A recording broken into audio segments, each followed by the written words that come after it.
श्री शिवाय नमस्तुभ्यम। स्वागत है आपका हमारे वीडियो में। आज हम आपके लिए कार्तिक मास की तीसरे दिन की कहानी लेके आए हैं। एक समय की बात है, एक गांव में एक साहूकार रहते थे जिनकी दो बहुएं थीं। ससुर जी का काम दोनों ही बहुएं करती थी। अब कार्तिक मास आया तो ससुर जी कहने लगे, बहू मैं कार्तिक नहाना चाहता हूँ। तो बड़ी बहू ने सुनते ही मना कर दिया। कहा, पिताजी यह कार्तिक का काम मुझसे नहीं होगा, आप छोटी बहू से कह दे। तो ससुर जी छोटी बहू के पास गए, उससे कहने लगे, बहू मैं कार्तिक नहाना चाहता हूँ। छोटी बहू सीधी साधी थी, उसने कहा, जी पिताजी आप बताएं मुझे क्या करना होगा। तो ससुर जी ने कहा, ज़्यादा कुछ नहीं करना बेटा, रोज़ मेरे नहाने के लिए पानी भर देना, मेरी धोती धोकर सुखा देना और दोपहर का खाना बना देना। अब छोटी बहू रोज़ सुबह 5 बजे उठकर कुएं से पानी भर कर ला देती, जिससे ससुर जी स्नान कर लेते, उनकी धोती धोकर सुखा देती और दोपहर में ससुर जी को गरम गरम रोटी बना के खाना खिला देती। अब छोटी बहू ससुर जी की धोती को धोकर सुखाती थी तो उसमें से गिरने वाला पानी की बूंदें वहाँ मोती के रूप में इकट्ठी हो जाती। पर छोटी बहू इतनी नादान थी, वह समझ नहीं पाती थी और रोज़ सुबह झाड़ू लगाकर आंगन में एक तरफ मोती का ढेर लगा देती थी। इस तरह से 1 माह निकल गया। अब कार्तिक महीना खत्म होने आया। एक दिन ससुर जी ने कहा, बहू मैं कार्तिक समाप्त होने से पहले 2-4 ब्राह्मणों को खाना खिलाना चाहता हूँ।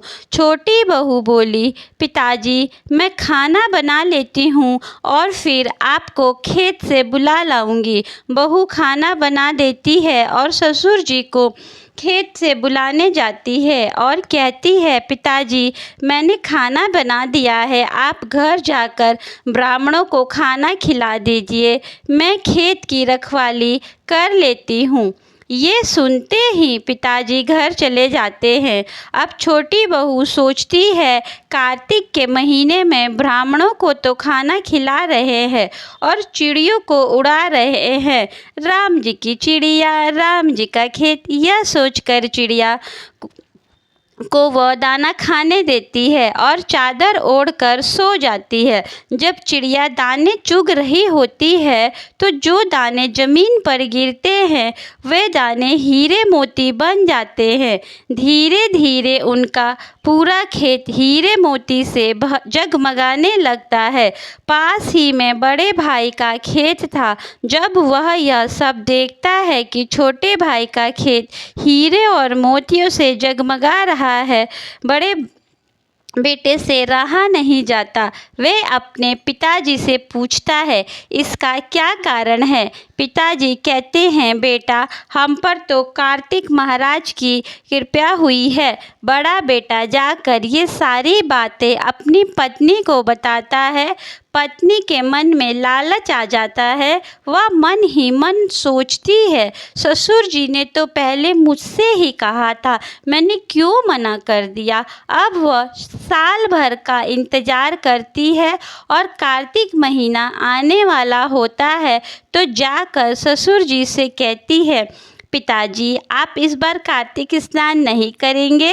ससुर जी कहते हैं, बेटा इस बार मैं कार्तिक स्नान नहीं करना चाहता, अब मेरी उम्र हो गई है। तो बड़ी बहू चिढ़ जाती है और गुस्से में कहती है, आपने छोटी बहू को तो माला माल कर दिया और जब मेरी बारी आई तो कहते हैं उम्र हो गई है। नहीं पिताजी आपको कार्तिक स्नान करना ही होगा। ससुर जी थक हार कर हाँ कर देते हैं।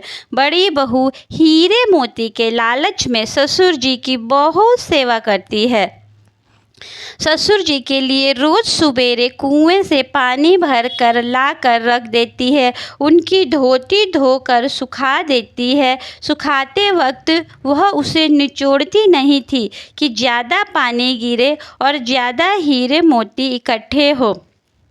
पानी से गिरने वाले मोती तो नहीं बने, पर ज़मीन में गड्ढे ज़रूर हो गए। इधर कार्तिक महीना खत्म होने आया। उसने पिताजी से कहा, पिताजी, एक ब्राह्मण को न्योता दे देती हूँ। उसने जल्दी से खाना बनाया और खाना बनाकर ससुर जी को खेत पर बुलाने चली गई और खेत पर रखवाली करने लगी।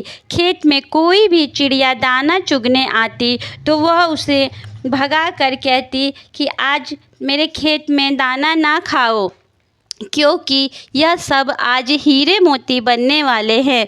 धीरे धीरे शाम हो गई। शाम तक उसके खेत में कोई हीरे मोती के ढेर नहीं बने, बल्कि उसकी बालियों में दाने भी नहीं रहे। तो वह ससुर जी के पास लड़ने पहुंची।